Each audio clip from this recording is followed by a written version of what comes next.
Welcome back to another episode of the Success Times Happiness podcast. I'm your host, Richard Thompson. Today, I am joined by long-term friend of the show, Richard Burrows. Buzz is a movement, performance, and mindset coach who helps everyone from one-on-one clients to entire leadership teams perform at their very best. Today, he returns to unpack the four-burner theory, why chasing constant success is a fool's game, and how deliberately doing hard things carried him through the unexpected loss of his mum. In this episode, you'll learn how to build a resilient toolkit before life tests you. All right, let's get into it. Well, if you just joined us, Rich Burrows, welcome to the show. We are live. For episode 426 that you've had on this, you've been in. I really appreciate your time. Oh, my pleasure to be back. A resident breathwork expert, mindful expert, high performance expert. I knew you were going to use that word, and I don't feel comfortable with that moniker, expert. Expert. Mm. Well, thought leader, I would suggest. Just curious guy. I like that. With this sort of group, the weight of the world on the shoulders, is it any common reason, or is it? Well, I think just at the stage of life, and it's obviously a group of guys, a group of regular men up in the sunny coast, by virtue of the fact that we're all, say, 35 to 55. We're all in that window. And business owners. And business owners. Yeah. So all parents? Not all parents. One of the younger fellas is single, so he doesn't have the family element. But for most of us, there's kids, there's a relationship, there's a business, there's parents, and everything that entails, because as much as you try in all those domains, you never really have everything firing on all cylinders at the same time. Something will always be giving you grief, whether it's the business or something family related or health even. So it's I guess it's navigating the inevitable challenges and knowing that you're going to be riding ups and downs.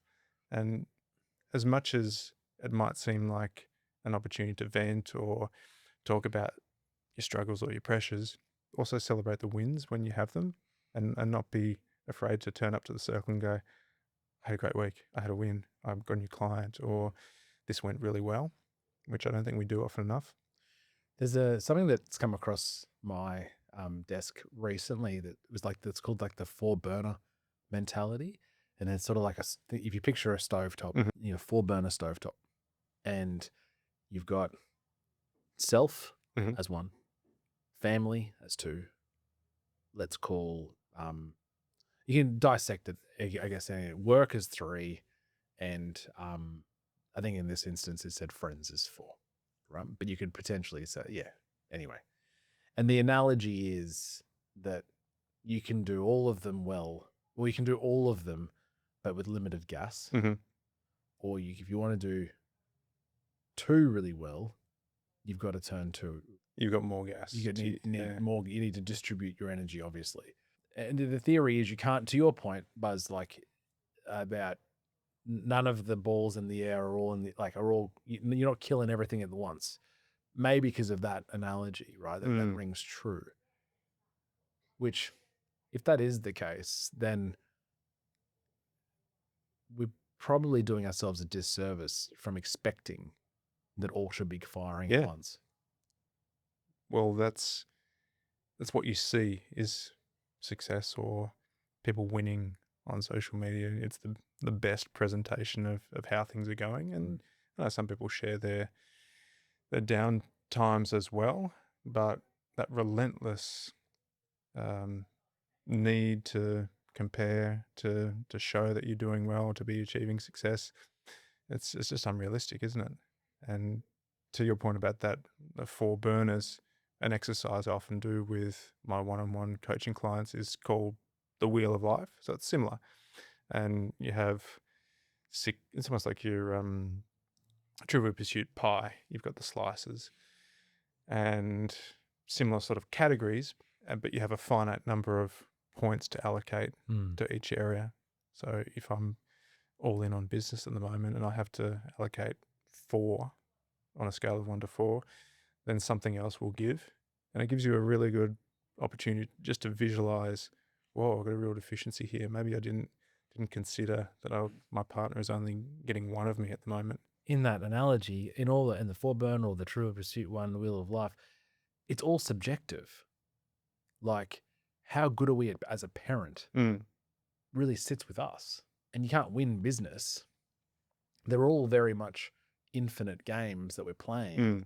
And so we're the judge and jury on whether or not we are, as to your point with that group, where you said, like, we can't really be crushing everything at one time, but we're the judge and jury on that. And so we're probably our biggest critic to say, well, so I don't know whether it's like almost a prophecy that we can't really win because we're designed as high performers or as type A's where we want to push the boundary in everything that we do.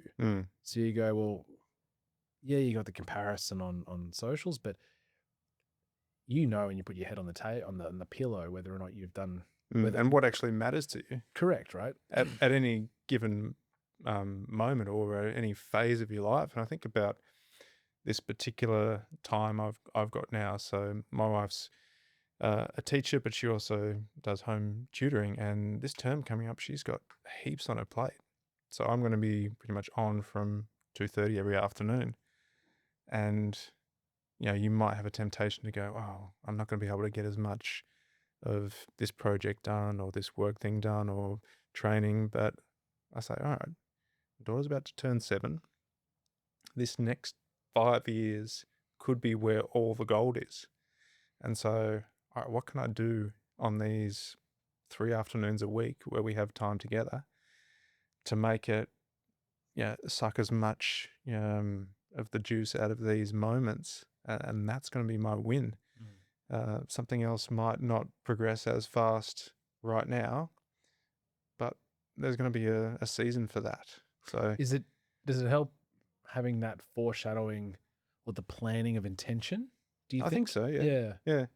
Rather than just bumble along in a day on all the different categories of life, not really knowing what does success mean today as a husband or as a parent. Yep.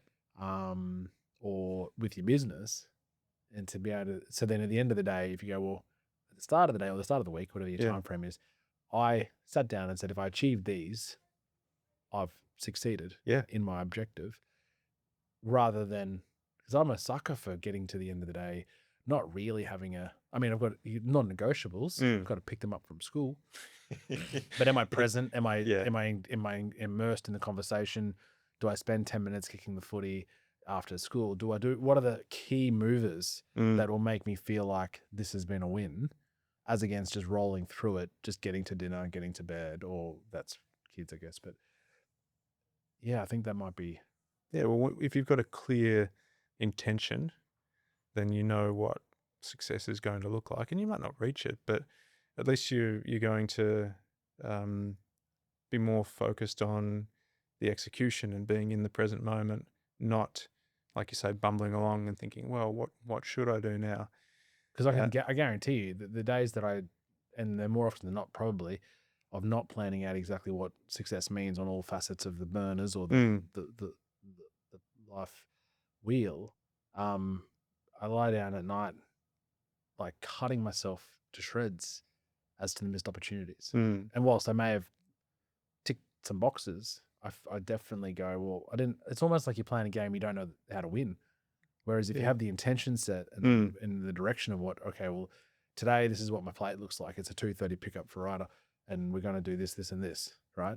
So that's what you're going to do, and tick those boxes, be there, and you go, yeah, I've done that. On reflection, I've crushed Which doesn't mean you're not going to get thrown curveballs and have to adjust on the fly.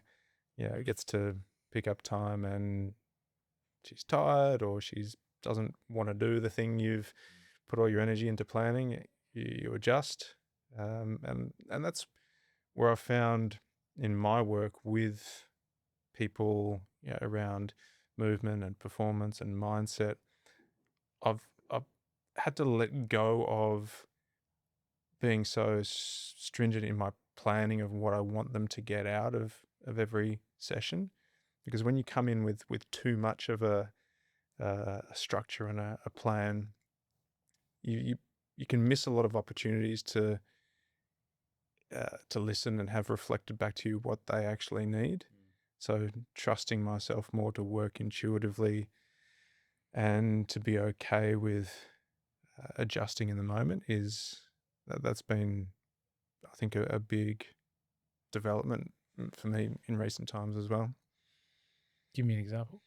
Well, even turning up to group seminars, I do a bit with businesses where it might be a leadership group, and it's similar to what we've done with your team, and having a plan about what I want them to get out, and having exercises planned out, but not being afraid to actually scrap something if it's not getting the buy-in, and that only comes from experience and having a lot of different cards to play at the time.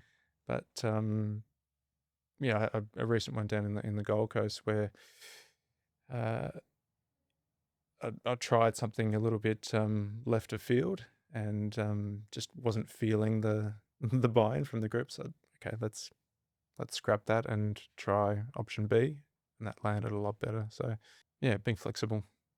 Where do you sit, Buzz, with, like, I've heard before where people go, well, what's, you get to an end of the day and you go, well, that was a great day. You had a great day. And rarely do you go back and audit that. Yeah. You almost audit the bad rather than audit the good. Mm. But there'll be key ingredients that for everyone that makes up an amazing day. It's not all sunshine and rainbow. It's not all the beer commercial sort of environment that needs to happen. But it's like, you want to move, you want to sleep, you want to spend time with your spouse, with your kids, you want to have productive work, you want to feel fulfilled, and those ingredients. But at some point, it's probably, and I'll get your thoughts on it, it's probably unrealistic to be able to expect that every day.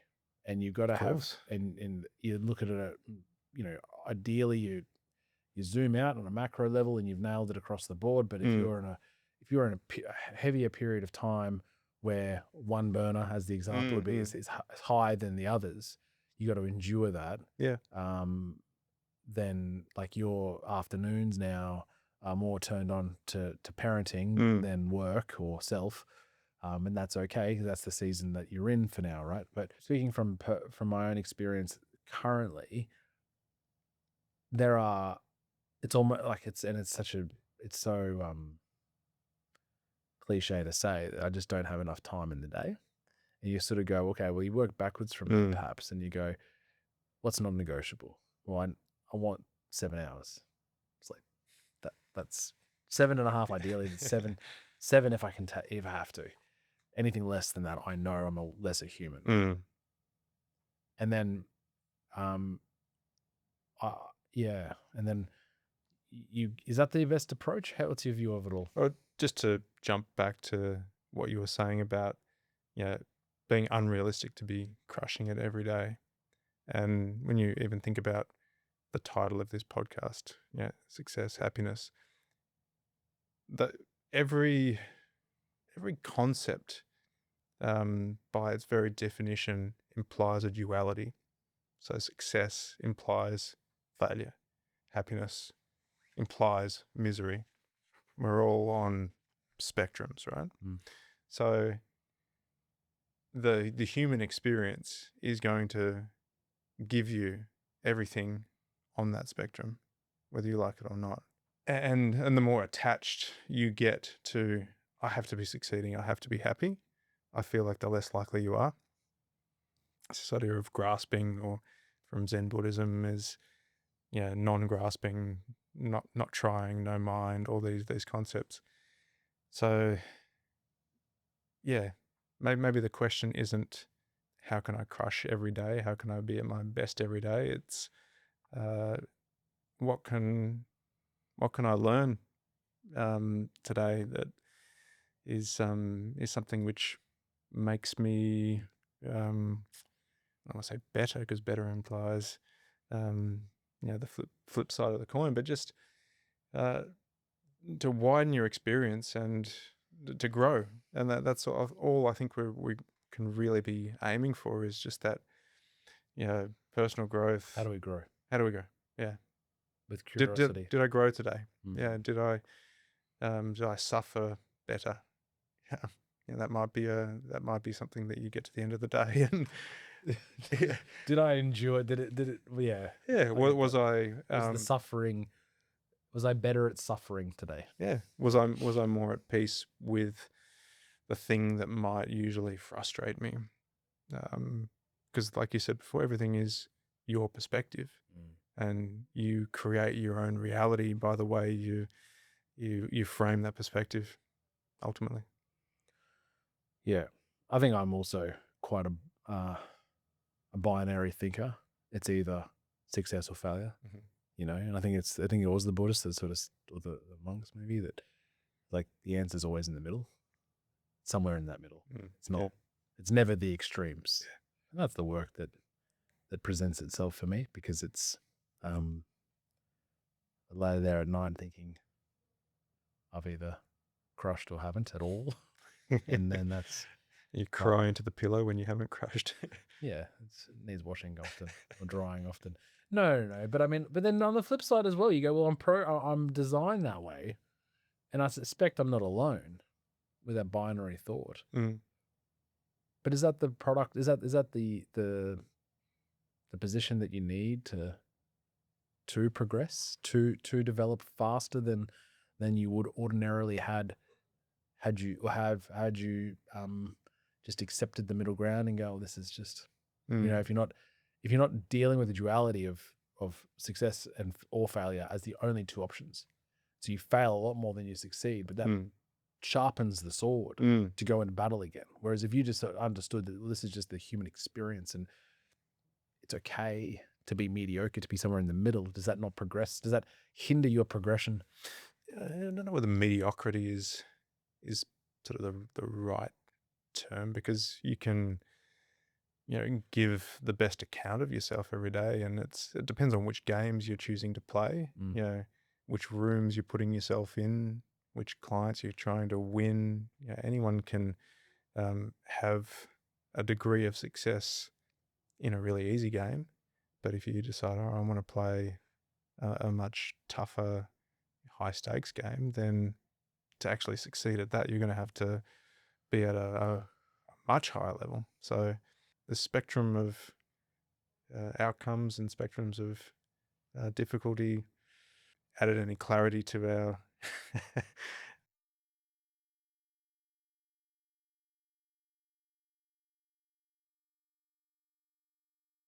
Well, I did want to come off with this quote, which I've been looking for on the internet for a while, and I finally got it before our chat. This is about, I guess, evolutionary history of our brain. Okay. That we're on the shoulders of our thousand generation ancestors, and that we're the flight and fight. This way more than than so many. Paleolithic biology, medieval institutions, and godlike technology. That's exactly the quote. Oh, no way. E.O. Wilson. The real problem with humanity is the following. We have Paleolithic emotions, medieval institutions, and godlike technology. Yeah. So the idea... I nailed it. Yeah. You didn't even know it. I mean, it's on the teleprompter just there, isn't it? So that's how they feed you the answers. Yeah. No, but we had Dave Watson in from Neurolead, and he was talking about, like the level of anxiety, anxiousness is an important aspect of our psyche, because we're basically making sure that the tiger doesn't, or the lion doesn't come around the corner.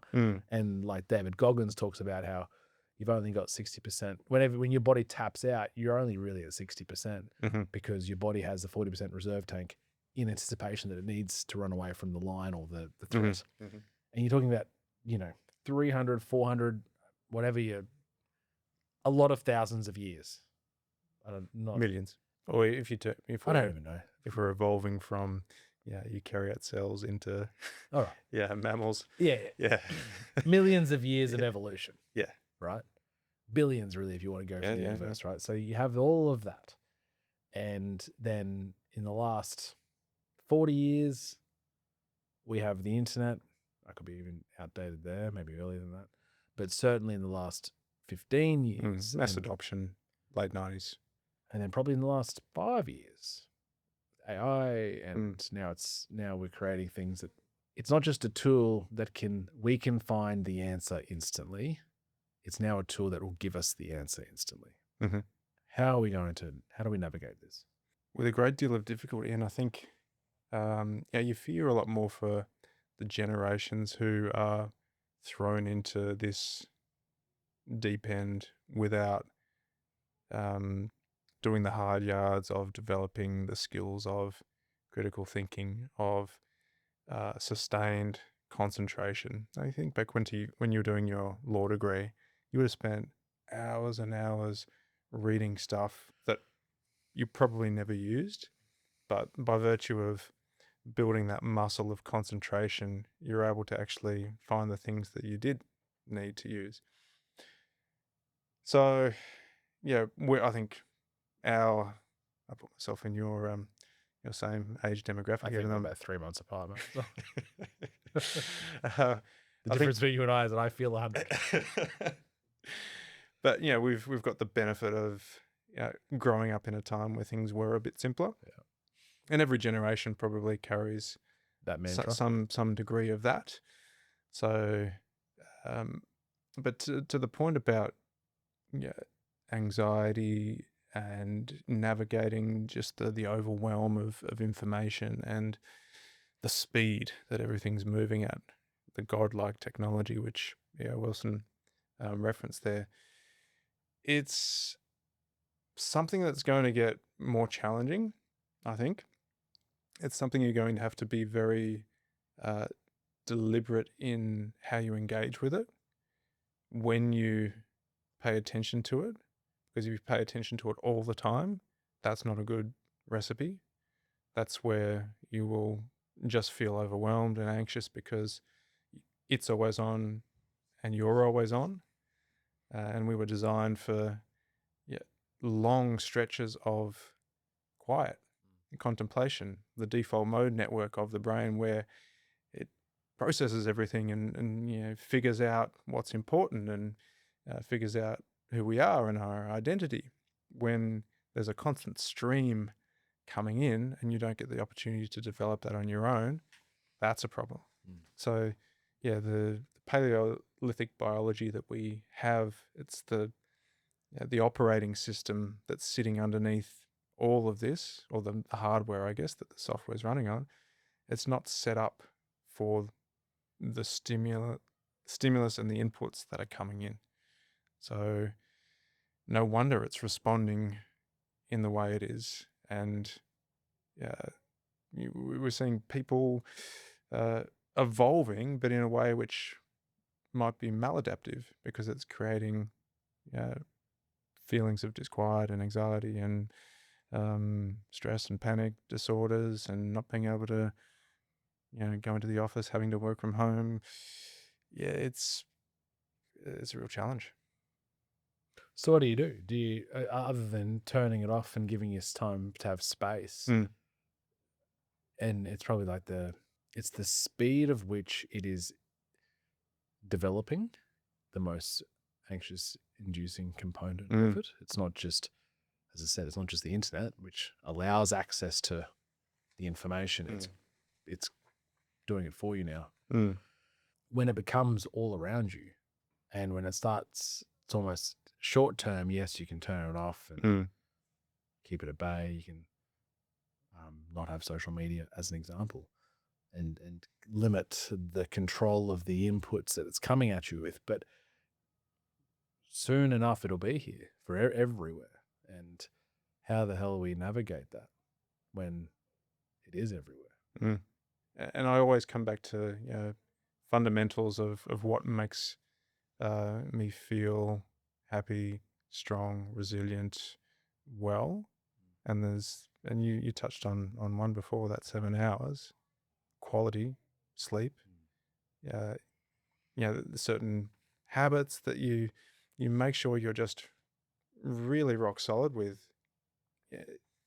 I've never been around, had anyone in my family or my close social network who, is had trouble with not being on their phone until 1 a.m. That just is something I can't fathom because, we go to bed at 8 o'clock and the phones go in the kitchen. But all those other good habits, getting outside, moving, and actually using your body in the way it was designed to be used to exert energy, lift heavy things, walk a long distance, breathe fresh air, get in the ocean, get the sun on your face. The simple things are going to become so much more critical.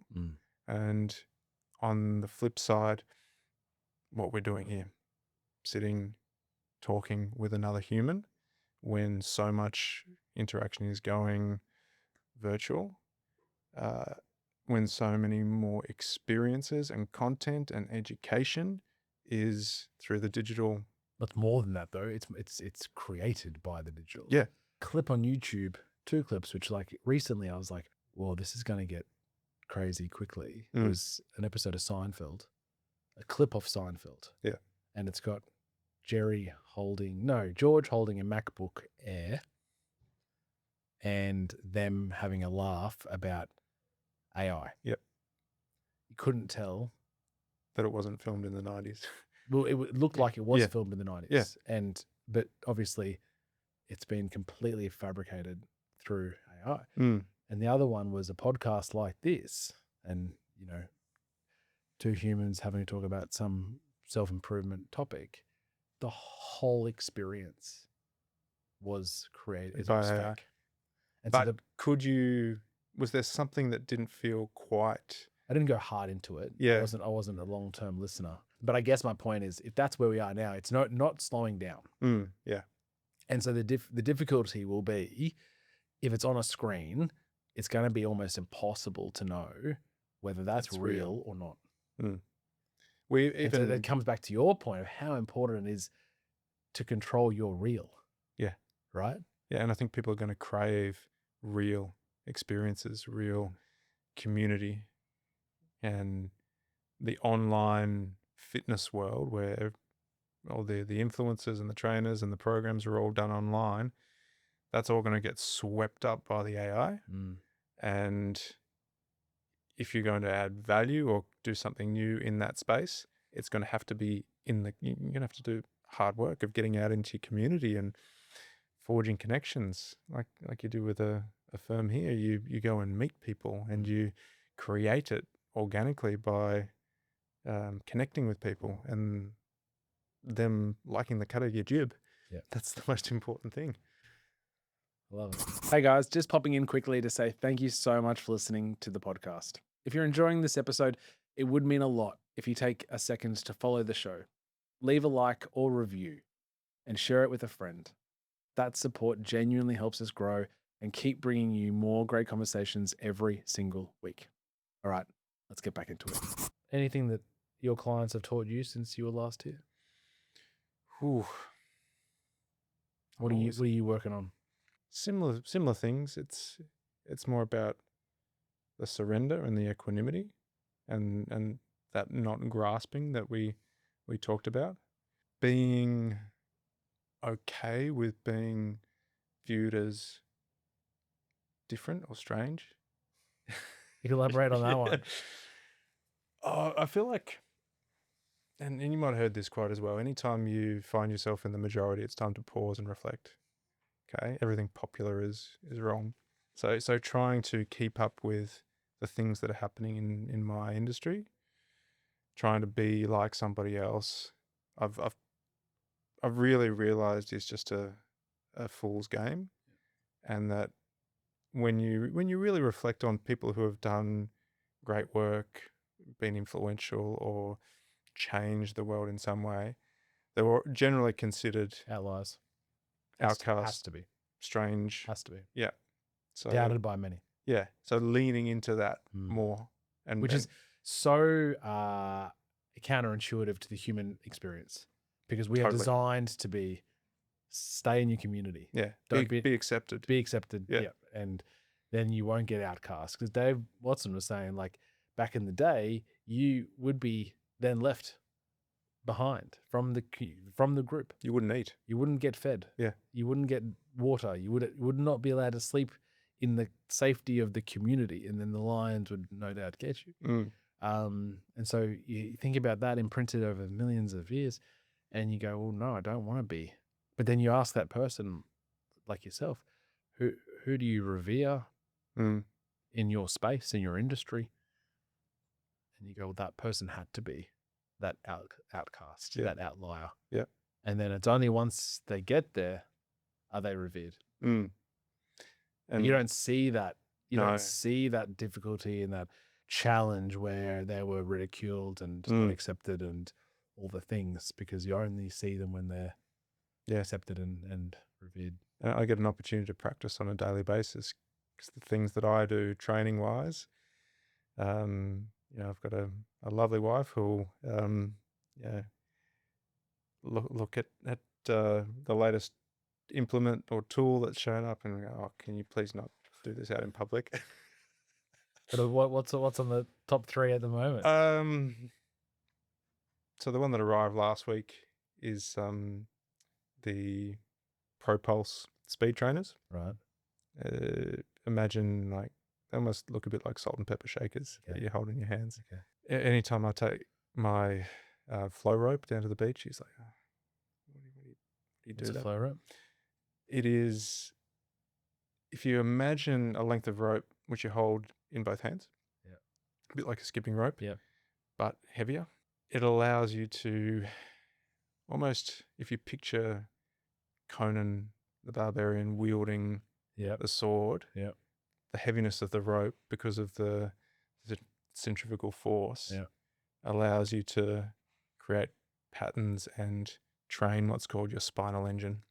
And the guy who invented that, as well as the ProPulse speed trainers, also invented the Bosu ball, a guy called David Weck. And invented a heavy rope, right? So the way in which it gets used. Sure. And it trains the spinal engine, also the way you locomote through space. So it helps create rotational movement rather than just this straight up and down, which nobody runs. Like the Tin Man. Okay.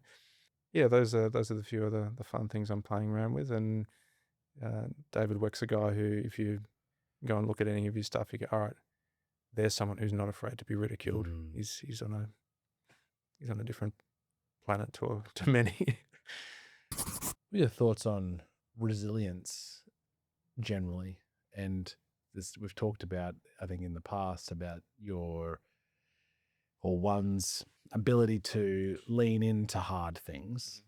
And that's the advent of the cold plunge, the saunas, and the like.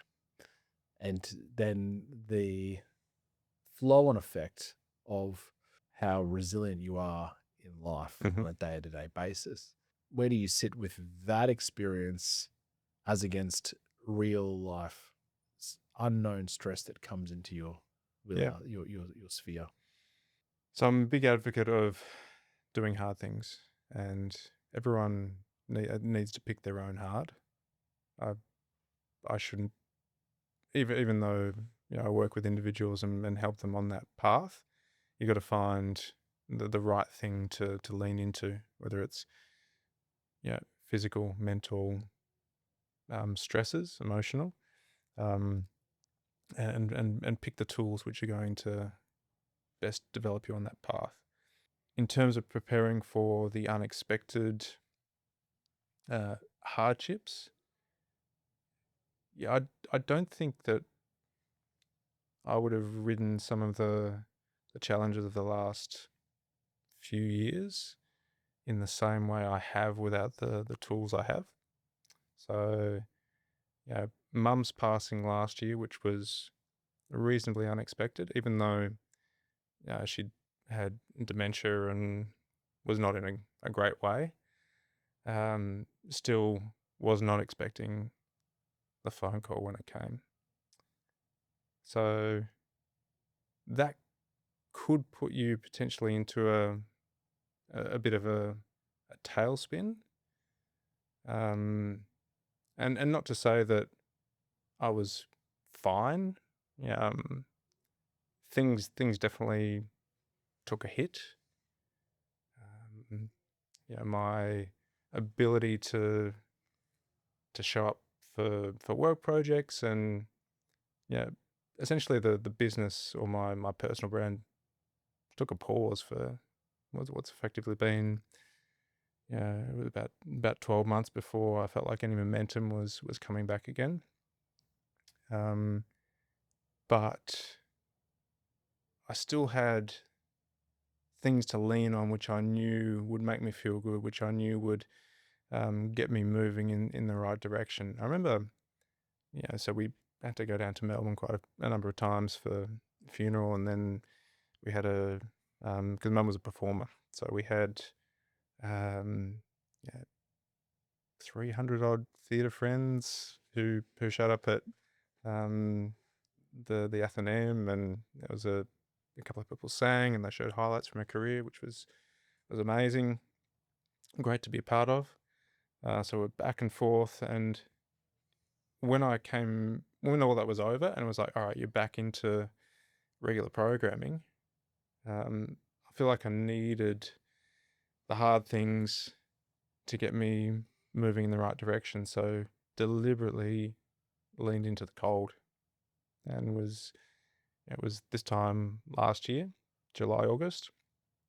So no one really loves getting up at 5 o'clock on the winter mornings, but I said, right, we got to get in motion. So 5 a.m. wake ups and into the cold plunge for 5 minutes, and the mood improves and you feel capable and you feel strong, and then just that little win gives you the momentum to go on and do something good with the day, rather than I'm just going to get up when I feel like it and then just meander through a day.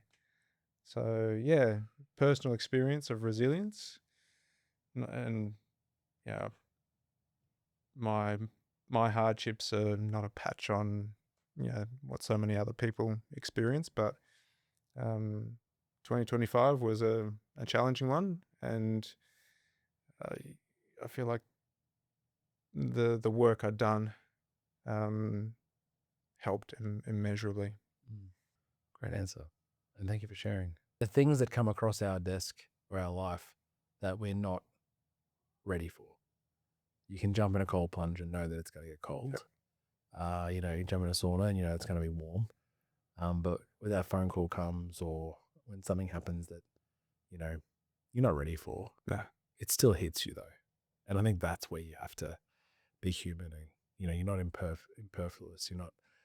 No one's stoic to that level of, and I think that's taken me some time to get to accept, and I think the rawest was in Hawaii, where I just couldn't get out of my own way. And thanks to you, you helped me through that. But despite all the work that we did, there's nothing that, it was so unexpected that I still got in my own way, and it still really impacted me. And so I agree with you. I think I'm not so sure that it helps in that moment, but it helps you out of that moment. Yeah, totally. You're in the moment. Who knows what's going to happen? Yeah, you're in free fall. Yeah, and it doesn't matter how much work you've done in the past. You are on the canvas and you are tasting blood, But what you do next and how long it takes you to do next, is also very much with your toolkit and devices. How do you deal with that time frame piece? When you're dealing with trauma, it's an undefined time as to when, and there's analogies where that doesn't ever go away, but your bucket increases so much that what you're holding on to, or what's with you, your trauma level, is just manageably small enough to keep on. Yeah, and time and distance gives you perspective. But do you think the toolkit that you've got, because you lean into hard things, or because someone does all the things that represents to them that they do hard things, do you think that truncates that time, or do you think the time is the time and it's commensurate to the, I guess, to the trauma that you're managing relative to the trauma that you've actually experienced in your life? Yeah, well, perhaps. I don't know. I've only got my own experience to go by, and you can't do the A/B testing on the traumatic event. Yeah. I know. Let's go back and run that again where I was weak and hopeless. I think if I had to give an opinion, I'd say I think it compresses the time. Grief in particular is something which someone really described it well. I think it's like the waves on the ocean. When you're in it, it's throwing you all about, and then the further you get from the impact of the tsunami, or the stone that's dropped into the pond, the waves, they still come. There's certain things which will trigger you to feel those emotions again, but there's small ripples. There's a smaller ripple. Yeah. Oh man, thank you for sharing that, and thank you for coming on. It's I don't know. I always ask you to come on. I always say yes, and I really appreciate it. It's the only chance we get to really catch up properly. I know. Well, that's not true. We had a sauna. We did have a sauna, the other month. And now that you've got your own setup, I'm expecting my invite soon. 100%. Can't wait. It's not getting hot enough though. Might have to get a new. All right, you suggested. We'll have to get the Rolls Royce of heaters, but we can talk off air on that. You'll eventually listen to me. All right, final 5 questions. Wow. See if they've changed. Wow. As of 2026, what does success mean to you? Learning. What does happiness mean to you? Enjoying the moment with my nearest and dearest. What does your normal morning routine look like these days?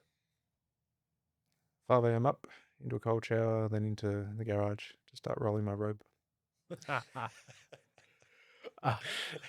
The heavy rope. Link into the description. Yeah. Buzz10 for promo code. And if there was a piece of advice you'd give to the world, what would it be? Have fun. Love that. And a guest that you know who would be good on the show? I'm going to give a shout out to my boy Zach Large. He is in the creative media, so a bit of a Cody type, but he's had a very interesting journey along the way, which has taken him on ultras, taken him on Vipassana, the silent meditation retreat. He's very well traveled. He's a deep thinker. Just a great guy. Zach Large. Thank you, man. Thank you, Buzz. Pleasure. Details that people can find you in the show notes, but yeah, man, love you having me. Thanks for having me. That was another episode of the Success Times Happiness podcast. Next time you're swinging a flow rope on the beach while strangers stare at you, turn to that person next to you and tell them all about the show. It really means a lot. A huge thank you to Buzz for sharing his journey through grief and resilience with such openness and wisdom. If today's conversation inspired you, please subscribe, leave a comment, or share it with someone who needs to hear it. It really means a lot. Until next time, peace.